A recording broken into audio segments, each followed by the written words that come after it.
ಯಾದಗಿರಿ ಜಿಲ್ಲೆ ಶಹಾಪುರ ತಾಲೂಕಿನ ಶಿರವಾಳ ಗ್ರಾಮ ಪಂಚಾಯಿತಿ ಪಿಡಿಒ ವಿರುದ್ಧ ಗ್ರಾಮಸ್ಥರ ಆಕ್ರೋಶ. ಯಾದಗಿರಿ ಜಿಲ್ಲೆ ಶಹಾಪುರ ತಾಲೂಕಿನ ಶಿರವಾಳ ಗ್ರಾಮದಲ್ಲಿ ಪಿಡಿಒ ವಿರುದ್ಧ ಗ್ರಾಮ ಪಂಚಾಯಿತಿ ಎದುರು ಗ್ರಾಮಸ್ಥರು ಪ್ರತಿಭಟನೆ ನಡೆಸಿ ಆಕ್ರೋಶ ವ್ಯಕ್ತಪಡಿಸಿದರು.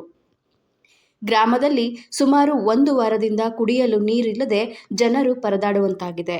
ಆದರೆ ಈ ಕುರಿತು ಪಿಡಿಒ ಕರೆ ಮಾಡಿದ್ರೆ ಉತ್ತರ ನೀಡುತ್ತಿಲ್ಲವೆಂದು ಆರೋಪಿಸಿದರು. ಜನರಿಗೆ ಶುದ್ಧ ಕುಡಿಯುವ ನೀರು ಇಲ್ಲದ ಪರಿಣಾಮ ಗ್ರಾಮಸ್ಥರು ಪಂಚಾಯಿತಿಗೆ ಹಲವು ಸಲ ಮನವಿ ಮಾಡಿದರೂ ಪ್ರಯೋಜನವಿಲ್ಲ ಎಂದು ಬೇಸರ ವ್ಯಕ್ತಪಡಿಸಿದರು. ವರದಿ ಎನ್ಎಂ ನದಾಫ್, ಯಾದಗಿರಿ. ನೀವು ಕರೆಕ್ಟಾಗಿ ಗ್ರಾಮ ಪಂಚಾಯತ್ ಅಭಿವೃದ್ಧಿ ಅಧಿಕಾರಿಗಳು ನಿಮ್ಮ ಕರ್ತವ್ಯಗಳು ಏನದಾವಂದ್ರ ಫಸ್ಟ್ ಅದನ್ನ ನೀವು ತಿಳ್ಕೋಬೇಕು. ಅದನ್ನು ತಿಳ್ಕೊಳ್ಳಾರ್ದ ಇಲ್ಲಿ ಜನ ಹೆಂಗಿದಾರ ಪ್ರಕಾರ ಅಮಾಯಕರಿದ್ದೀವಿ ನಾವು.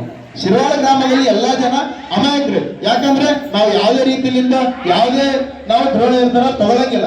ಇಲ್ಲಿ ಇವತ್ ಮಾಡ್ತಾರೆ ಅಥವಾ ನಾಳೆ ಮಾಡ್ತಾರೆ, ಇವತ್ ಮಾಡ್ತಾರೆ ಅಥವಾ ನಾಳೆ ಮಾಡ್ತಾರೆ ಅಂತ ಕಾಯ್ದು ನೋಡ್ತಾ ಇರ್ತೀವಿ. ಆದ್ರೆ ಈ ನಮ್ಮ ಸಹನೆ, ನಮ್ಮ ತಾಳ್ಮೆ ನಿಮ್ಗೆ ಏನಾಗಿದೆಪ್ಪ ಅಂತಂದ್ರೆ ಬೇಜವಾಬ್ದಾರಿ ಆಗ್ಬಿಟ್ಟಿದೆ.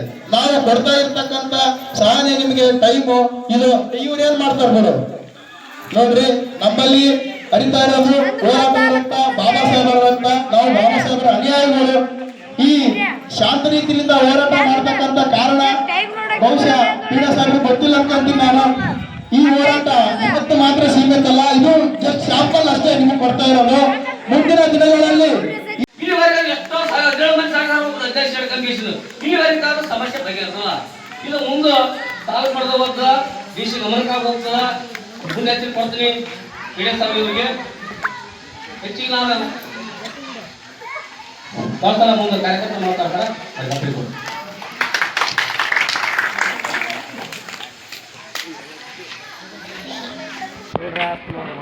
ವಿಡಿಯೋ ಮಾಡೋದು ಬಂದಿದ್ದಾರೆ.